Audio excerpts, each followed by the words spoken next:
কিন্তু সেই ভাইরাল কুরকুরি বাজনা সেট, এই যে দেখতে পাচ্ছেন। এখন রয়েছি তমজুর বারুইপাড়াতে।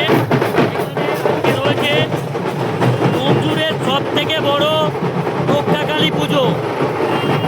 এই যে দেখতে পাচ্ছেন সেই ভাইরাল কুরকুরি বাজনা সেট। এখন কিন্তু অসংখ্য মানুষের ভিড় এই মুহূর্তে রয়েছে তমজুর বারুইপাড়ায়।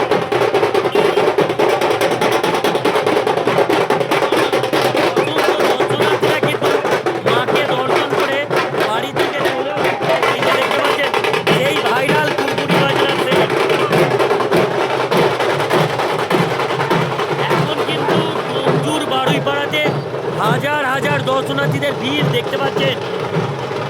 এটা কিন্তু তমজুরের মধ্যে সব থেকে বড় রক্ষাকালী পুজো। এখন কিন্তু অসংখ্য দর্শনার্থীদের ভিড় দেখতে পাচ্ছেন। এখন ঘড়ির কাঁটায় সময় প্রায় 12টা 17।